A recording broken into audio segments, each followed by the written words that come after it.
you're listening to She Shield, your one-stop pod for all topics personal safety. I'm your host, Sophia, and my goal is to help educate women and men on concealed carry, martial arts, and all topics self-defense. Before we start today, if you could go ahead and take a moment to rate the podcast, that would help so much. I always forget to say that. And if you'd like to see the full version of this episode, we have a super awesome guest today. So you can head over to YouTube. You'll be able to see both video and audio as opposed to only audio wherever you're listening.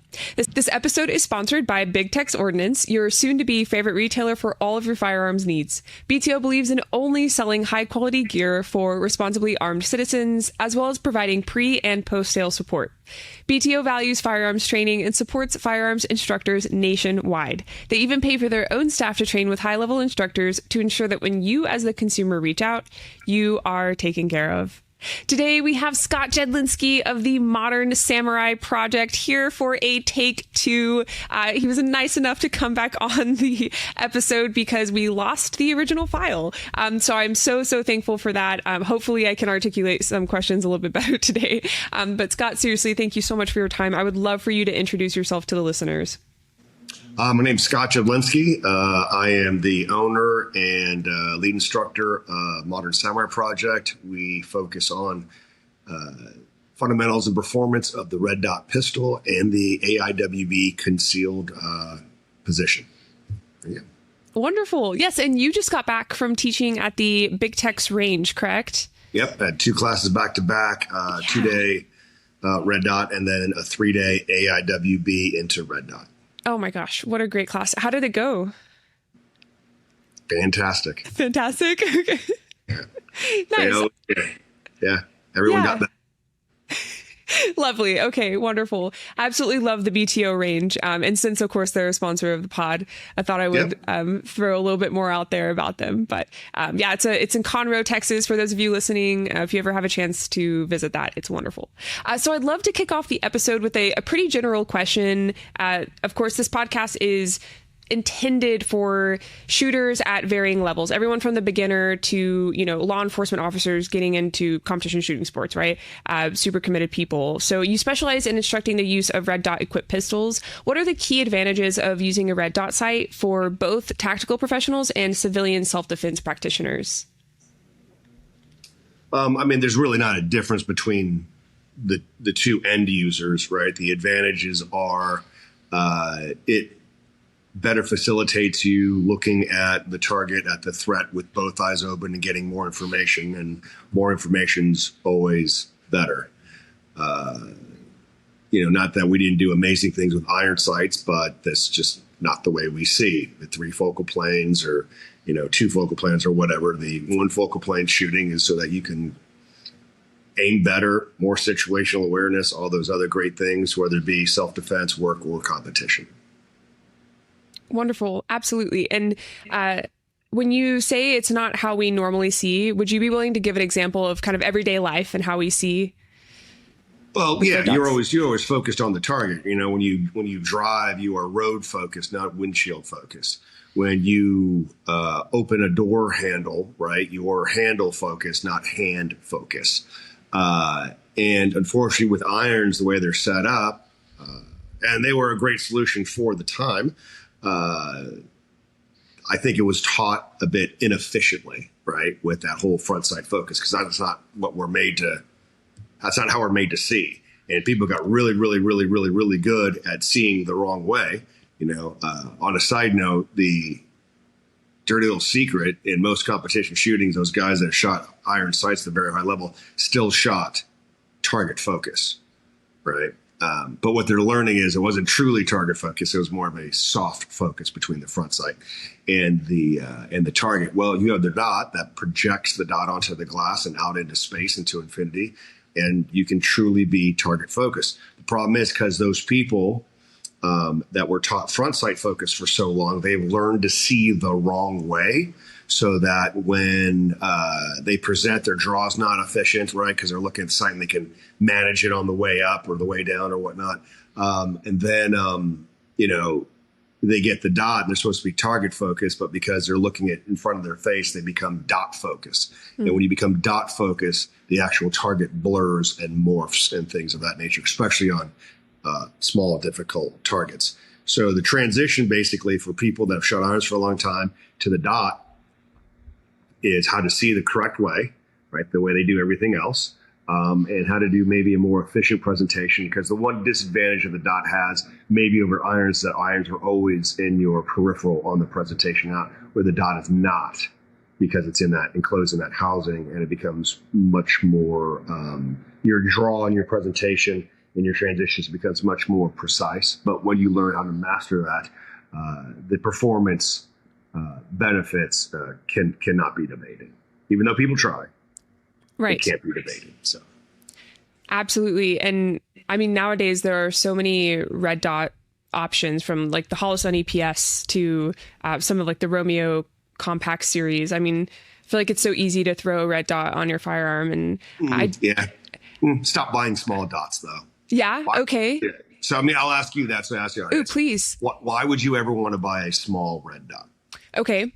So first of all, concealability is something I'm thinking of, but it's the difference between, for example, maybe a Holosun 509T compared to the EPS. Probably not that noticeable of a difference. It feels smaller, and that's probably a little bit of a mental thing when it comes to feeling like it's more concealable. The other reason I've heard is that while it's because it's lower, there's less. I don't even know if this is worth stating. I don't want to misinform anyone. Well, if you've heard it. I mean, it doesn't mean right. Your conviction. You just heard it, right? Right. I guess I've heard if the red dot is more compact and lower, there isn't as big of a difference with the shot placement when aiming with like a larger red dot versus a smaller height over one. bore. Pretty much, yes. Okay. Well, let's address that one first. Everybody, Please. It's not a rifle. We're not looking at 2.5 inch difference between the bore and where the dot is. Okay. It's probably 0.3 of an inch over, even if you have a high SRO, maybe it's half an inch. It's not that critical. People stop thinking about and talking about shooting and go shoot. Right. The second one is if you are printing because of your optic, it's not the optic's fault. That means you have a shitty holster. Okay. Yeah. So guys, that's a good point. More gun, more better. More optic, more better. Okay. My personal conviction, you all do what you want to do. So, but absolutely. I'm not saying the EPS is a great optic and stuff like that. Right. But for every reason the EPS is a great optic, the 509T is a better optic. For every reason the 509T is a better optic, the 507 comp is a better one. Right. I do like my 507 comp. So learn how to put on your holster better and dress appropriately, and go from there. Absolutely. I've been able to conceal my Glock 19 with a 507T just as well as I have my my Rose with the Holosun EPS or the Romeo X, which I believe is their compact. Don't quote me there. But I've been able to make some pretty challenging outfits work just because of the Filster Enigma. So that's a really great point. Absolutely. I appreciate you sharing that. I think the idea of talking more about it rather than doing it, that's such a real thing, especially in the social media space. It's so easy to present yourself as something by talking about gear when really we're losing sight of the important part. So appreciate you bringing us back to reality there. Here's the other thing. Gear is very important. Don't let people say, "Oh, it's the Indian, not the arrow." Well, a badass Indian is even more betterer with a badass arrow. All right, so stop discounting equipment, people, because if your equipment doesn't work, it doesn't matter about your skill set or your mindset. Your shit's not working, so you can't do anything. So equipment matters. Yes, absolutely. I don't know about you, but most of my horror dreams are like my gun comes out to presentation and then I can't shoot it because the trigger is locked or jams or something. And then, I wake up and I'm like, oh man, how long has it been since I've cleaned my gun? And I start thinking about that. So it's definitely sitting in my subconscious as. And just understand not all for example, holsters and stuff like that. I mean, a gun should work pretty much for everybody, but different size grips and things of that nature. Right. But let's look at holsters, right? Like, for example, you mentioned the Filster Enigma, right? I think when that first started to develop, I still shot for Filster and stuff. And I think it is a game changer for the right people. Yeah. Okay. Here's where that holster I think is great and people should consider it. If you are like built like you, thin up and down, right? Everything's great. It can rest on your hip bones and you're fantastic.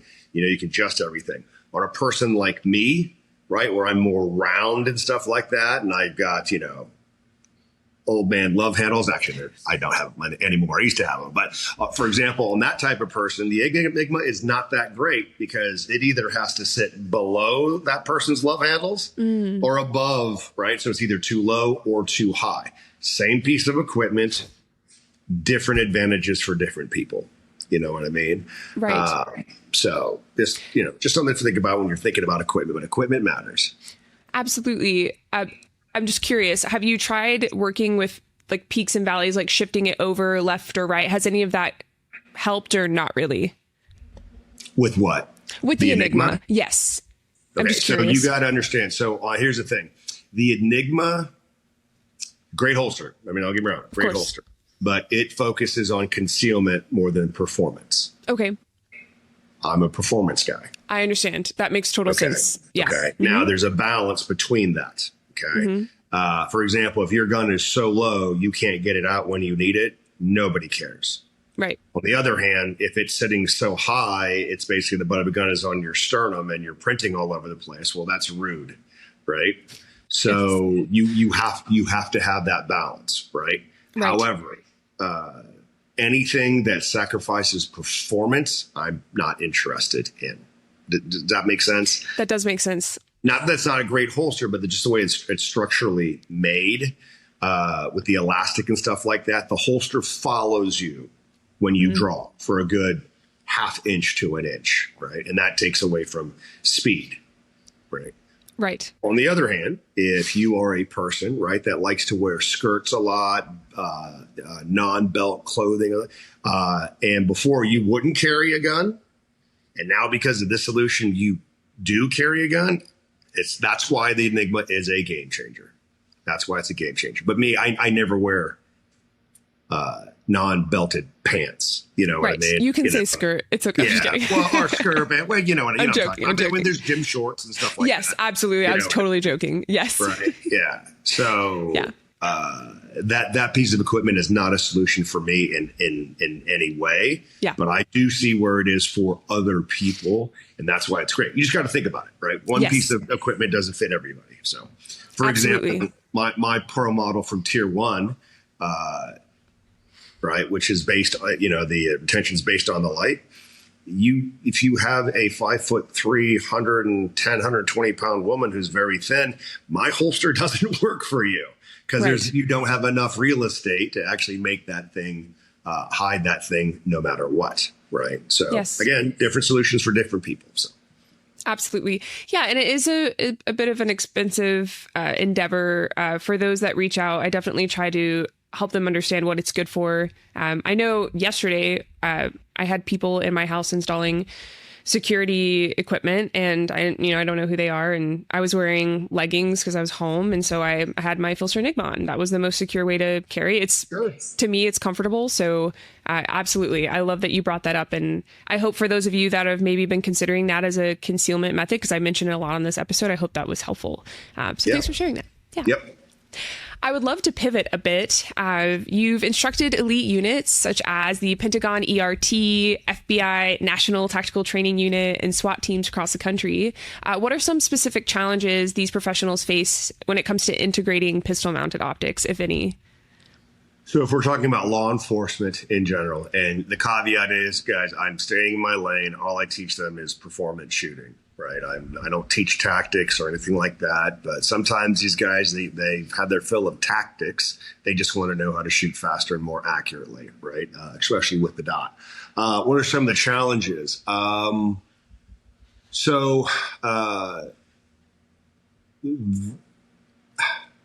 quals, right? The curriculum to get them to pass the qual is not made to make the shooter better. It's made to cover the agency's butt in case something happens, right? So that's why they're very minimal standards. It's gotten worse these days. Hopefully they'll get better under the new administration.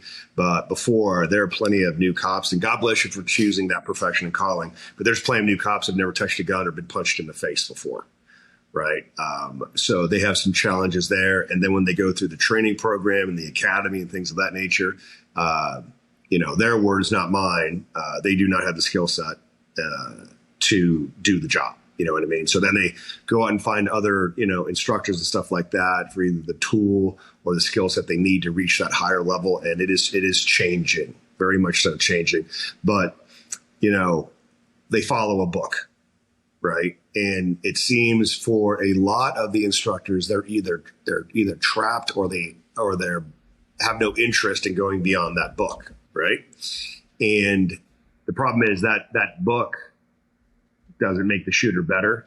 And the guy who wrote the book's not getting in trouble because he's dead because that book was written so long ago, So that's the main things of what they were taught to get through the academy, get through boot, get through whatever. And it doesn't translate in how getting better as a shooter. So those are the things, just translating it. The good news is the way I teach it is like, look, man, the laws of physics and kinesiology do not change from sport to physical activity. So let's take what you've done before, martial arts, sports, jiu-jitsu, karate, boxing, wrestling, football, whatever. And let's take those body mechanics and let's lend them to how we actually implement a gun. And because they've already done it before, it resonates with them. And the uptake and the implementation seems to be very easy. At least they get better in a 2-day class. So based on that, what are some ways professionals like law enforcement can improve their skills besides maybe going and taking one of your classes if they don't have access to that? Would it be online training resources or any drills you recommend they do on their own time? Well, so what do they want to get better at, I guess, right? Okay. As a side note, I've really, in learning how to motivate people and students, right? Part of my job's done because if they weren't motivated to learn from me, they wouldn't have paid all that money to come see me, right? But when you're talking to individual students, some of them have different motivations, different philosophies for why they shoot. And you kind of bring it out in them as to what resonates with them.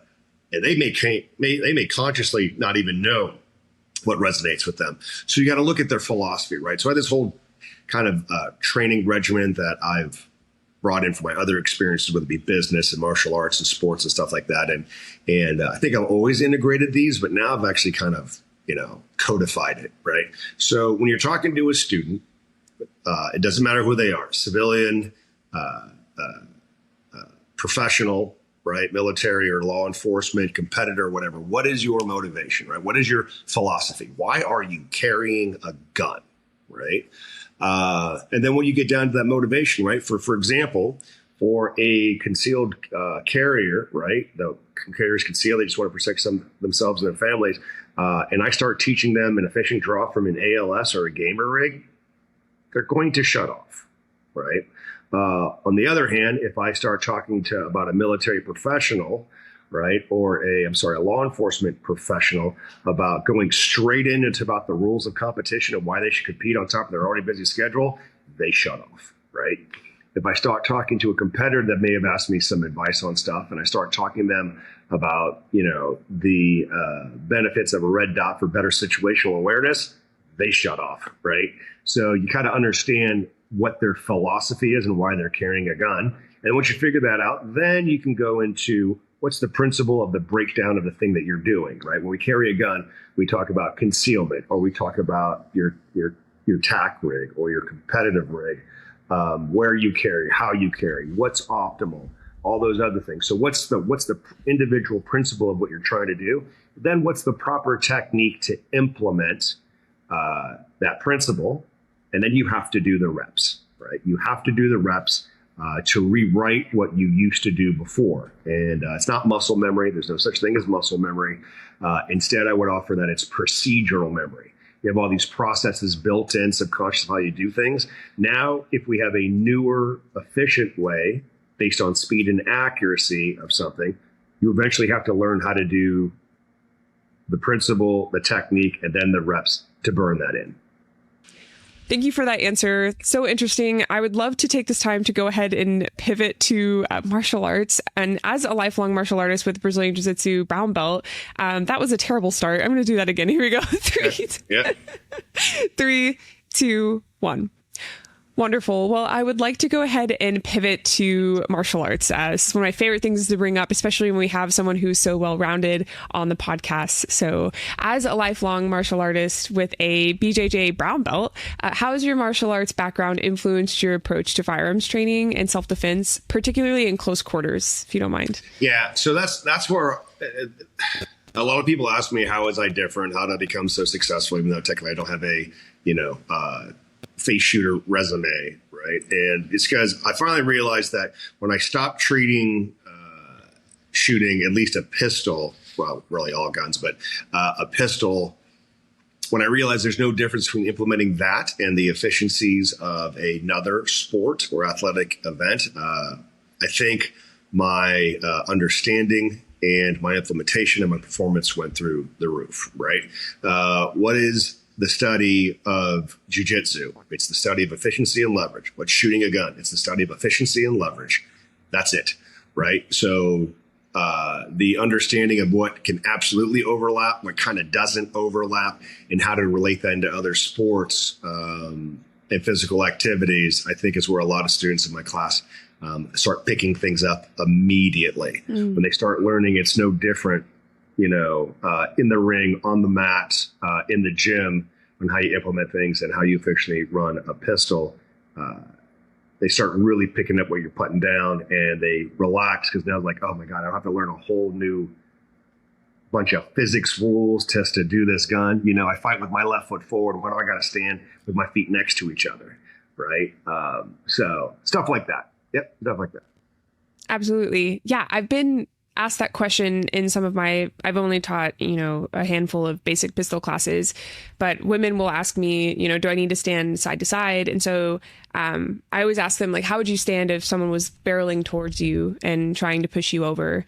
So they bring a foot back. It's usually their dominant leg.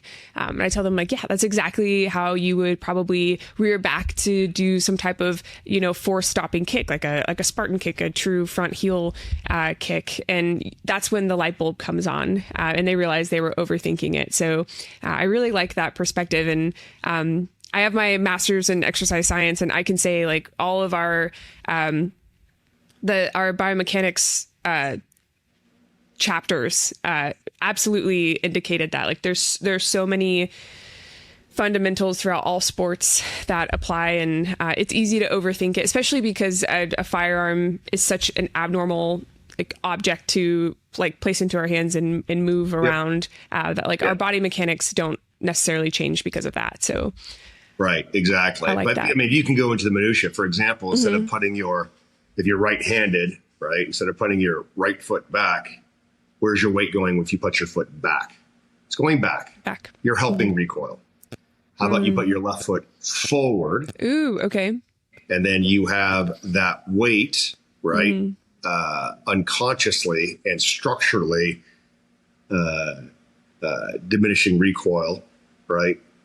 Or mitigating recoil through structure, not strength, especially for women. Especially for women. Absolutely. Right? No, that makes a lot of sense.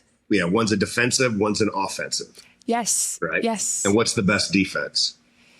The great offense. Offense. Okay. Cool. I was gonna say. I was hoping you would answer before I did. Yep. No, that's wonderful. That's really good to know. I like it. Yeah, I'll have to start using that. That makes a lot of sense.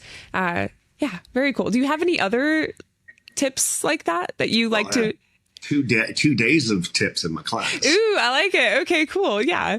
So here's one thing I talk about. Like, for example, let's take that one step further. It's like, well, Scott, high level shooters in matches all the time shoot in isosceles. I'm like, yep, it's based on context, right? But if in the class I can show you a stance, an elbow, an arm extension, a grip that accomplishes what we want to, your sights returning reliably to your point of aim, predictably every single time, and I could do it without any effort, and it's all structure, then we can extrapolate from there, right? But if you're always working, if you're standing in a isosceles bending over with your core engaged and your butt engaged and your quads engaged and everything like that, how do we add anything to that? You're already at 90% capacity. So let's learn how to do this relaxed. Then we can add other things into it. To the USPSA question, right? How many matches have you shot? You've been competing for a little bit, right? How many matches have you shot? Yes, about anywhere from 15 to 20 at this point. 15 to 20. Okay. Yes. So is USPSA a shooting sport with movement or a movement sport with shooting? Ooh.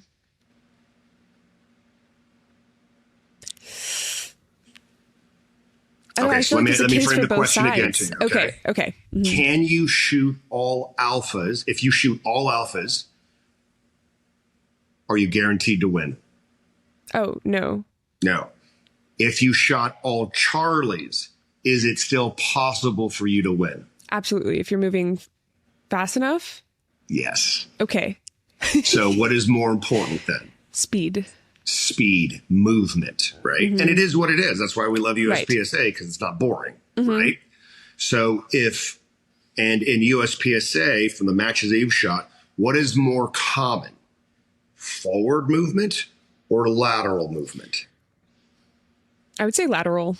Lateral movement. Okay. So if we base our movement on what's more important in the activity that we're doing, if lateral movement is more important side to side, right? Because of your positioning of forestop and backstop, I won't get into that. That's sciencey nerd stuff, right? I like it. Right. But if you have a forestop and you need to have a forestop and backstop in the direction to mitigate the force or initiate your own energy. So if lateral movement is more predominant in USPSA, right? And it's a movement sport, standing in isosceles, learning how to do that is probably more important than learning how to stand in what I call a fighter stance with your lead foot forward. Yeah. That makes a lot of sense. Just something to think about. You got to learn how to do both. Right? Based on the context of it.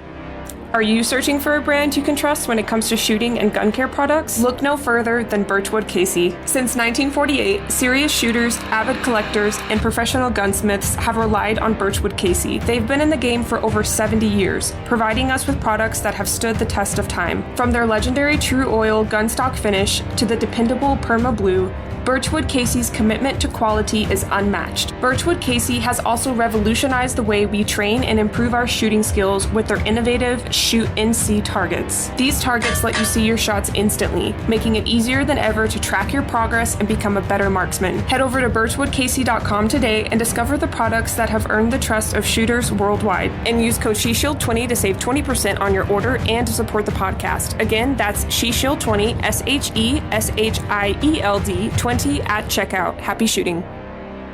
Absolutely. Interesting.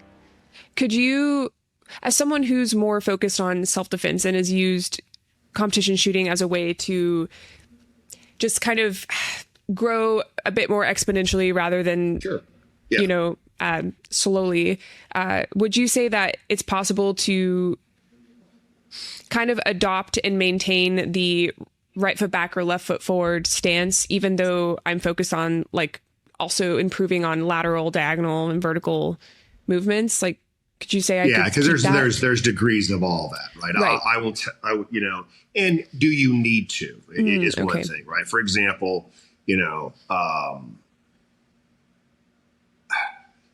rounds, if we're being effective in USPSA, right, are not the hottest things on the face of the earth, right? If you're shooting a 147 at 900 feet per second, there's not a lot of recoil there, especially if you got a good heavy gun, right?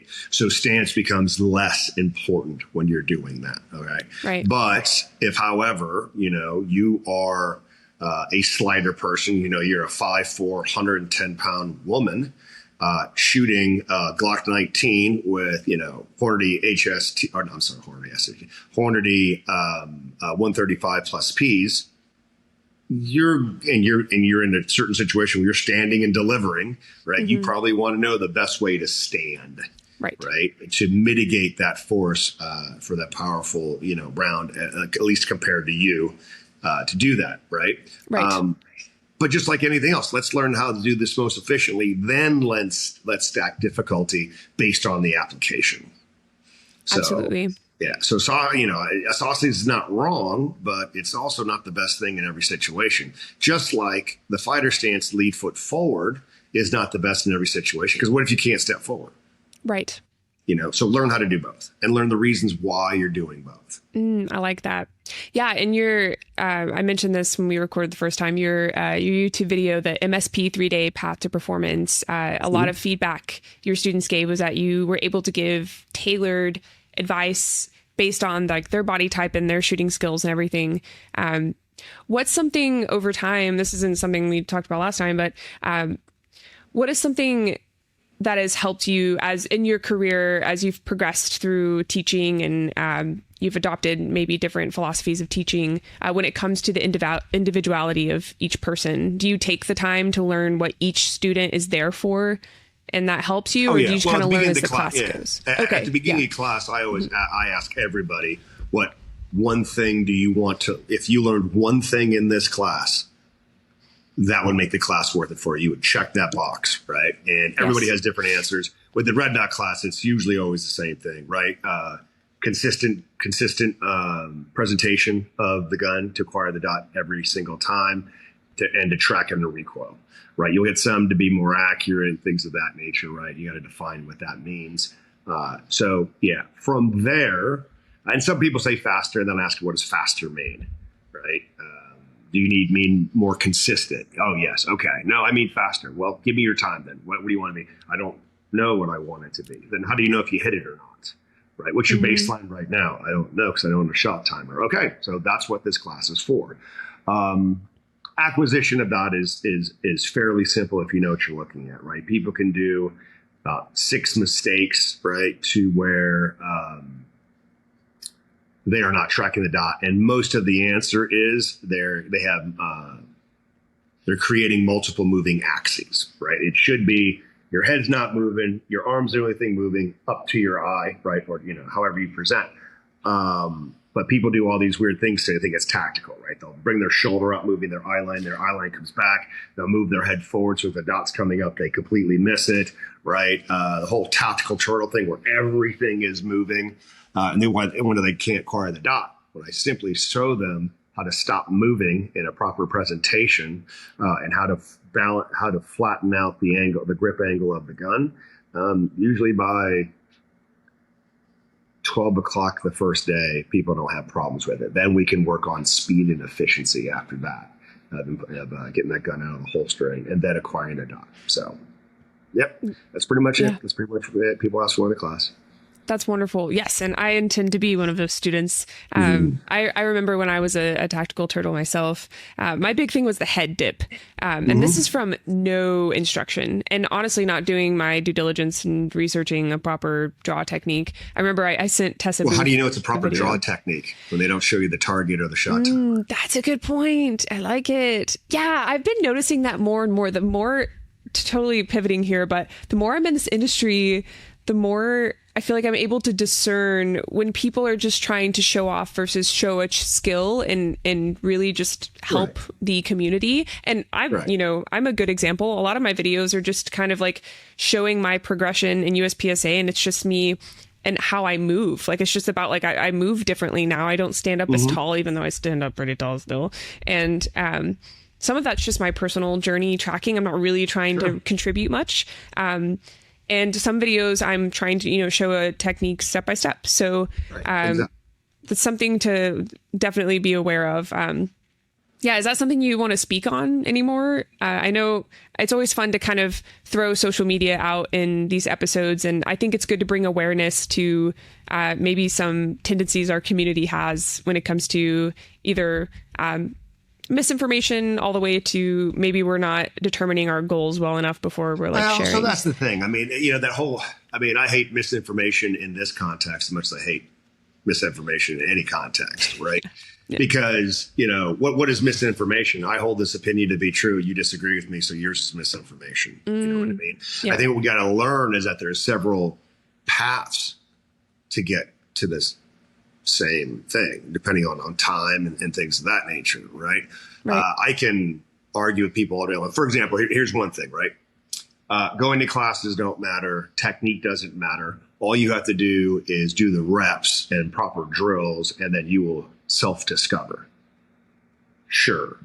If you have no friends, that's all you do, and you're really, really smart, you can figure it out, right? But the counter to that is, what if you're not really smart? You know what I mean? What if you're not an athlete? We know plenty of people that I've been shooting for 30 years. They're like, bro, you still suck, right? You haven't figured it out. So for that guy, it doesn't work. Okay. On the other hand, right? Let's say you're the person that, I think you should subscribe to, right? You understand the philosophy why you're carrying a gun.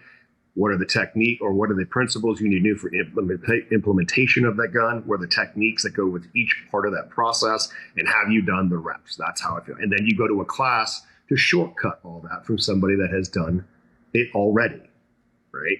Right. What if you don't have the money to do that? Then you got to go back to the first guy, right? You just have to decide which one you are. You have to decide which one you are. One is not right. One is not wrong, right? I, however, think if you have the means and necessary, it doesn't make sense not to go to a class to shortcut it, right? Sure. And shooting is simple in a lot of ways, but it's not easy in even more ways, right? So you said, what's your degree? What you say your degree was in? My master's is in exercise science kinesiology. Exercise science. Okay. That's your master's, right? Correct. Would you have figured things out you learned when you were through your master's program through just your undergrad education without any tutelage? No, you would not have. No. So why is shooting a gun any different? Right. Right. I know you're a very fit person. You work out, right? Yada, yada, right? You lift weights. You probably do some plyometrics, some force of strength, blah, blah, blah. Would you have learned how to do any of that if you just, here's some weights, figure it out? Ooh, absolutely not. No, it actually took about 4 different personal training coaches, and I still have a personal training coach, even though I'm a certified trainer, have my master's. Like, I like having someone that knows more than me in every facet of my life, actually. It's like, sure. Absolutely. But then on the other hand, you get that guy who's, or girl who's slightly off kilter a little bit, and they do genius things. Yeah, absolutely. They do genius things, right? Because they are unencumbered with societal norms and things of that nature, and they're able to think outside of, the box or whatever like that. And they come up with things all by themselves. Neither one's right. Neither one's wrong. You decide what you want to do and get after it. So. Yeah, absolutely. I like that we're talking about the full spectrum here. That's always good. Yeah. Absolutely. And since we're on this topic, what skill level should someone be to come to your class? What are some prerequisites? So that's all in. It's all my requirements, my class prerequisites that nobody reads, but that's okay. You should all have taken one fundamentals class already. That can be a fundamentals class, that can be your CCW, enough to get your CCW or whatever, just so you're safe and you know the 4 rules of firearms, right? The other one is that you should be able to shoot dot torture at 3 yards and get at least a 45 score. If you can do that, then we have the basic tenets of marksmanship, and then I don't need to build the car, right? I can just make that car faster. And that's it. That's it.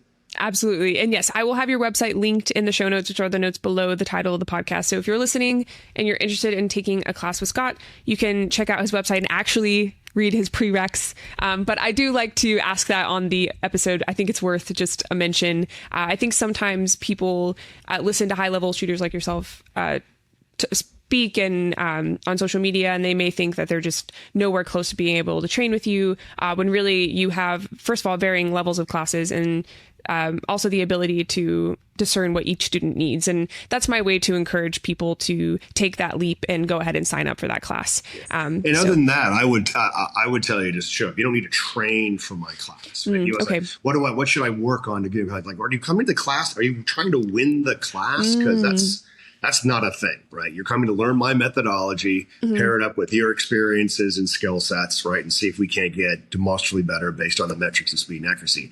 That's it. That's it, right? Guys, if you are going to a class to impress the instructor, and maybe if there's some like business thing, like you want their endorsement or you want to be buddies with them or something like that, then whatever. But you're not going there to impress the instructor. You're there to learn their methodology and see if it's more efficient than what you had before, right? If you go to a class and all of a sudden the way the instructor treats you because you're a very high level shooter, they become your buddy or something like that, then what are they doing with the rest of the students? Yeah. You know, I mean, I've had, I don't know, about 30 plus grandmasters come to my class. Now, when they come to my class, they're trying to learn how to shoot, right? They want to see how I teach other people so they can potentially, you know, run their own business on that, okay? When they shoot very high, or I get excited when they start understanding my methodology as a training point. On the other hand, if the person who comes to my class and they have a 2-second draw and under pressure, they get it down to 150, I'm much more excited about that. Does that make sense? Yes, absolutely. You got to understand what each person wants out of the class. And first you have to understand the philosophy of why they're there. So. Absolutely. My favorite classes have been the ones that I've shown up and just truly acted like a student, just wanting to absorb everything, learn everything. And the ones where I showed up wanting to impress because of this online personality that I have, and like, you know, wanting to kind of like live up to my like social media presence, have been the most just unenjoyable classes.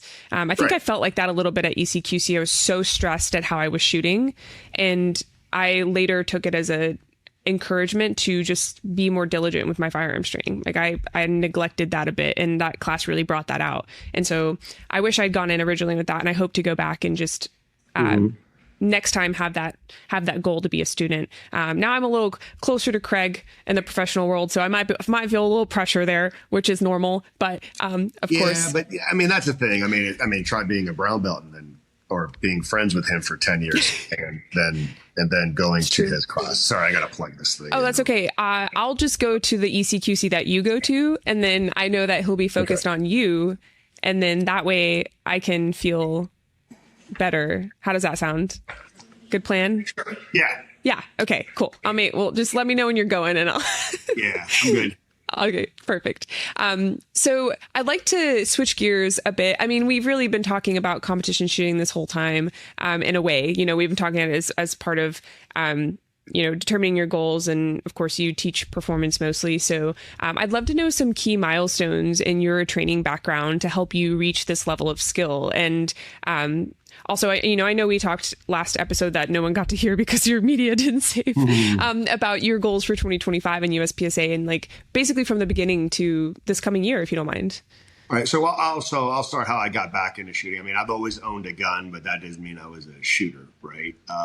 So where I lived before in Northern Virginia, doing Brazilian Jiu-Jitsu, it's impossible to train Jiu-Jitsu without training with face shooters, right? So if I had 20 dudes, if there were 20 dudes on the mat, at least 15 of them were either local, state, or federal law enforcement. So I had my buddy Al. He was a mobile security division guy from the State Department, and he was like a 3-year white belt because he kept on getting deployed back and forth. The problem is that he was a big dude, 6'5", 300 pounds, pure muscle, right? And he would win, and he would hurt people, or he would get hurt because it wasn't based on skill. It was based on, rage. So he was one of the other few big guys in the place. So I need a guy to train with. So I go, hey, dude, I got a key to the gym. Why don't we work out 3 times a week in the morning? I'll help you through and help you get your blue belt, and you can stop hurting other people and yourself, right? And I think about 2 or 3 months later, he got it. And he goes like, dude, I got to pay you back. I'm like, don't worry about it. You're doing the country's work. He's like, yeah, no. He's like, do you own a gun? I go, you do shoot? I go, I own a gun. He's like, well, let me show you how to shoot. And while I credit Al for getting back, the training was horrible. It was horrible, right? It was your classic isosceles, arms locked out, looking through the top of your eyelids, shoulders, all that other stuff, right? And I was like, why is this so hard? Because even back then, even though I didn't know the word, I was like, this is a gun. Gun's supposed to make things easier, right? It's a force multiplier. If our force multiplier is supposed to make things easier, why is this so hard, right? So then I realized over a couple of things that if I start treating it like I taught jujitsu, right? What's the principle? What are the various techniques? And then the reps, I got better. One of the advantages that I have, and here's the thing, guys, if you want to become a high-level shooter, you have to shoot. You just have to, right? Or you have to exponentially dry fire. One of the things that I had that when I lived up in Northern Virginia, Silver Eagle Range was 5 minutes away from me. So I could go shoot whenever I wanted to, right? I was a mortgage banker at the time, so I had fairly good disposable income, and I could buy bullets and guns whenever I wanted to, right? So that was an advantage that I had. But here's the other thing I realized. When I started getting pretty good, I also realized that just like jiu-jitsu, self-defense gets real boring after about 6 months to a year. So then you want to start competing because you want to ride that lightning, right? You want to go up against people that don't know you, don't particularly care about you, and they want to win, and you want to see who you are as a person under that pressure. That's how I got into competition with jiu-jitsu, and that's how I eventually made the decision to start competing with pistols, right? First started off when I was training off, actually, where I live now, Matthews, North Carolina. I was doing a lot of business down here and shot my first IDPA-like match. And it was fantastic. It was great. The match that I shot was more like a USPSA match, just with cover, right? And the guys were great because they shot both sports. Then I got my first taste of what a really good competitor looks like, right? So I was shooting, and my buddy Jamie had taken me with him, right? And I was shooting my carry optics gun, with my dot on it, and nobody else was because it wasn't approved. So they would let you go. They would shoot you not for score. Okay? So I shot it, and I think out of 30 people, indoor small match, right? I got like 7, not bad. And then I saw this one guy shoot, and he comes up, and he looked like a gazelle. It was amazing. And you've shot IDPA before, right? Yes. It's very hard to look like a gazelle in IDPA. And this guy did it, right? And it was amazing. And I was just like, I would gently go, who is that guy? Mm-hmm. He's like, oh, him? He's nobody, dude. He's like, I think he's a sharpshooter. He's just average, right? And I'm like, are you serious? He's like, no, bro, that's Morgan Allen, man. He's ranked number 2 in the country.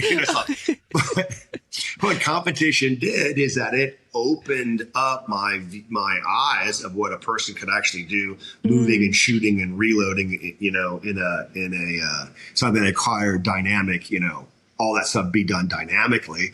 And I was like, wow. And from there, I never looked back.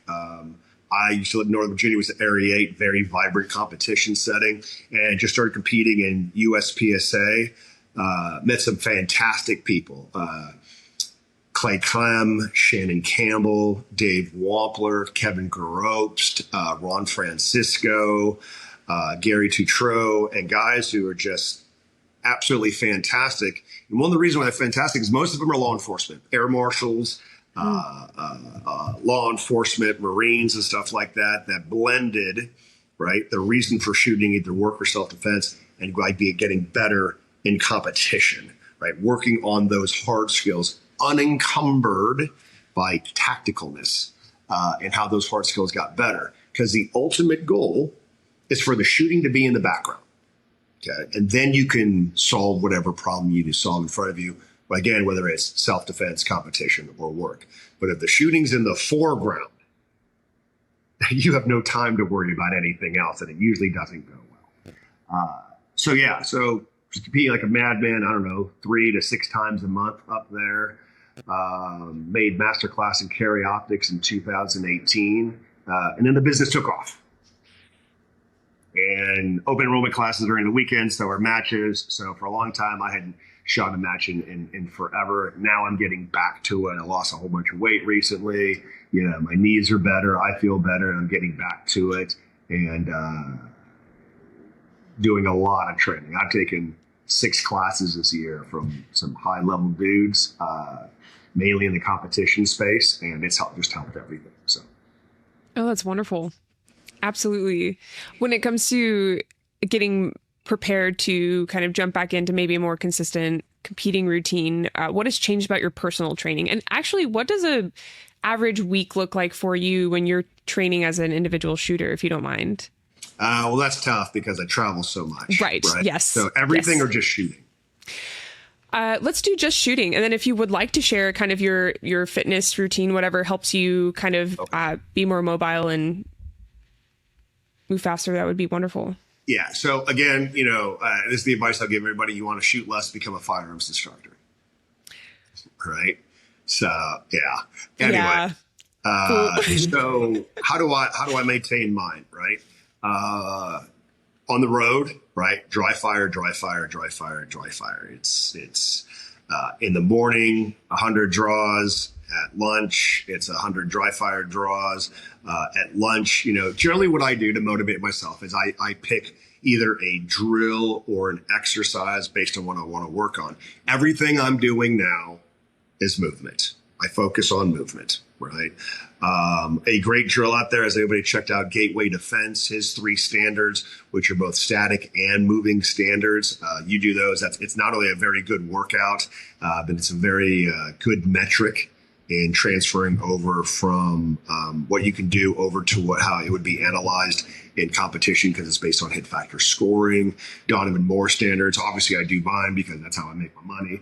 Right. But right now, everything I'm doing is movement. How can I move faster? How can I move more efficiently? And getting that gun to stop exactly where I want it to stop, especially with the new tools I have, being able to bend my knees, move faster because of less weight, learning how to run again, all those other things. So that's what I do. That's what I do.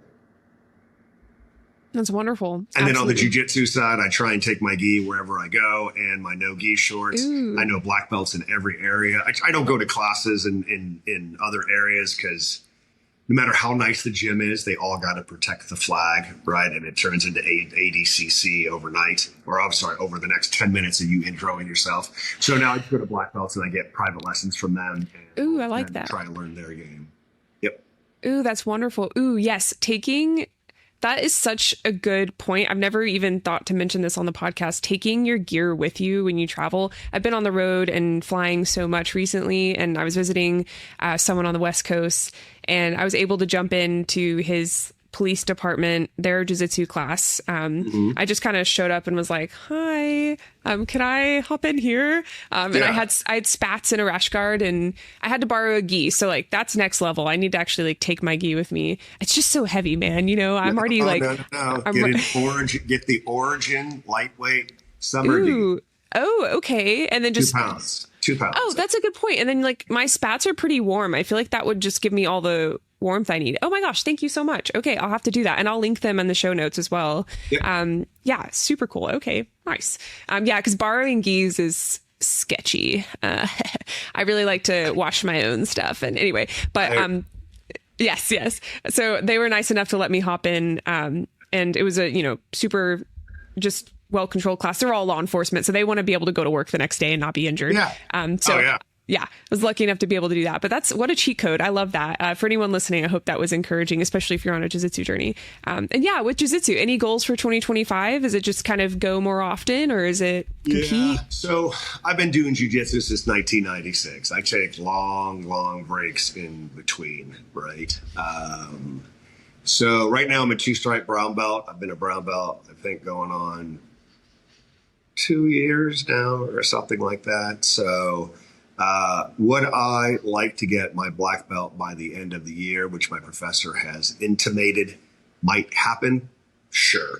If it happens, it happens. If it doesn't, it doesn't. I mean, my big thing is whenever you go to new belt, you are the worst person at that belt. It's, I just don't, I want to be able to represent myself well and my professor well. Right. So if it happens, it happens. If it doesn't, it doesn't. But I think, I'm going to put the proper effort to do that as well. I love that. That's super encouraging. Thank you for sharing that. I really, really enjoy when I get people on the podcast that have all the perspectives you have. Of course, there's something to be said about going into a very niche topic and staying on that for a while. But that was kind of the point of She Shield. I feel like there are a few big gaps in our industry, like weapons-based entanglement, the 0 to 5 foot range, things that like people haven't even heard of, that are, strapping a gun to themselves. So that's the goal here. And I really appreciate your perspective today. And of course on the one we already did, but that one was more of a private, I got to ask you some cool questions and I'm taking it as that. So, but yeah, we are about at time today. Before we go, I like to let the guest speakers leave the listeners with a message. Is there anything you would like to send people off with, especially going into 2025?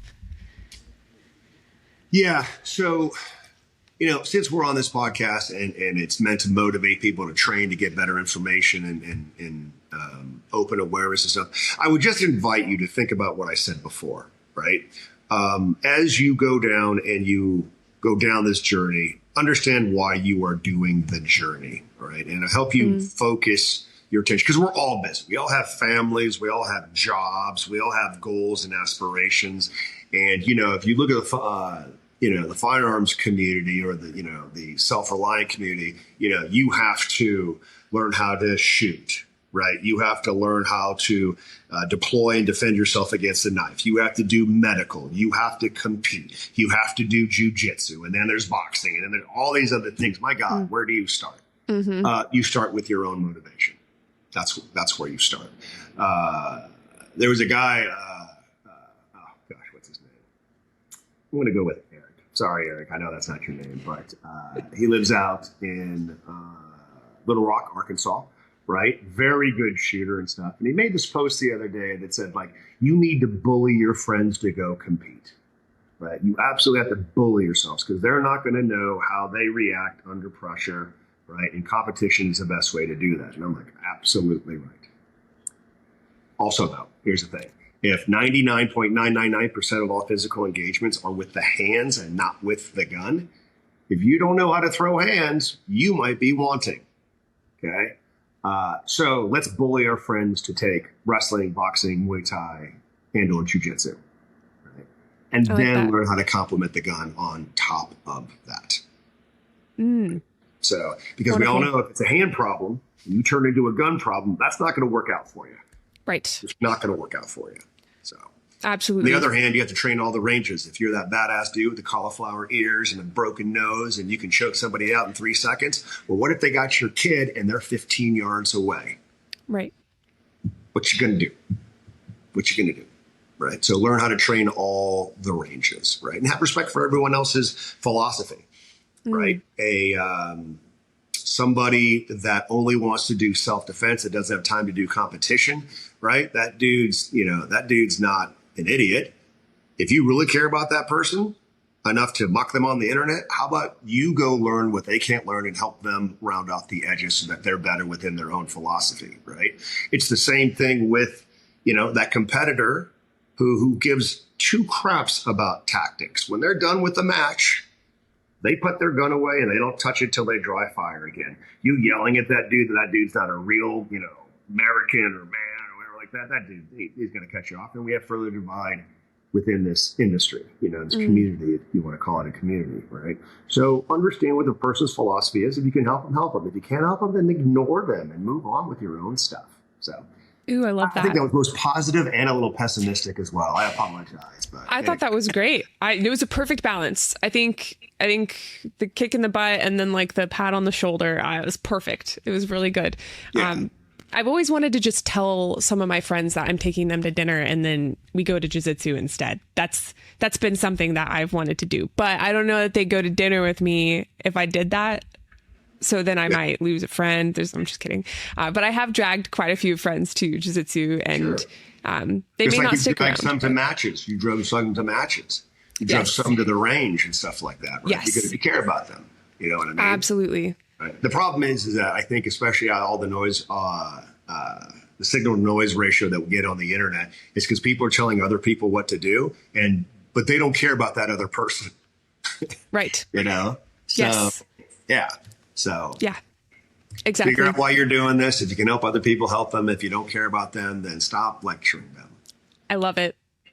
Absolutely. Well, thank you for ending us on that strong note and for coming on today again. Oh my goodness. Yes. I look forward to taking a class with you. Absolutely. For those of you interested in taking a class with Scott, again, his website is linked in the description. Be sure to read those prerequisites. He worked so hard to put those up there for you guys. But other than that, again, this episode is on YouTube. If you want to go back and watch it, you can actually see all the facial expressions. That's fun sometimes. You can see my camera turn off 3 different times and probably the frame shift a little bit. That was fun. But otherwise, guys, remember, we have highlights all over. So we have them on Instagram, YouTube, TikTok, Livefire, at SheShieldPod. Lisa Hamilton makes those. She spends a lot of time adding some B-roll to our guest speakers' stories to make sure we get the name of SheShield out there. We are, of course, linking anything he mentioned today. Of course, there are a few things in the last episode you didn't mention in this one. I'm going to go ahead and link those as well, just resources that you've said. And for those of you listening, if anyone you know is a firearms owner experiencing a crisis, Hold My Guns is an organization that will connect you with a local gun shop or FFL to store your firearm for you. The link to access their website is available in the show notes. Thanks for listening. In the meantime, stay safe and stay vigilant.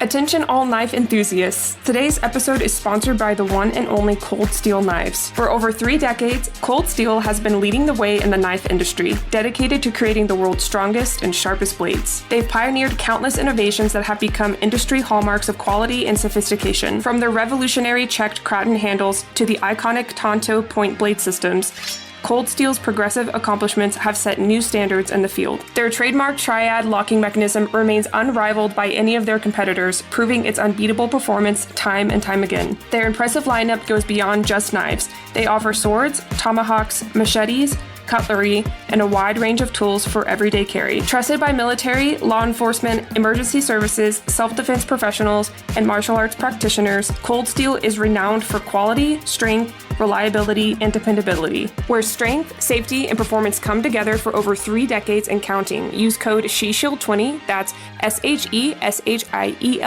20, again, SheShield20 at checkout.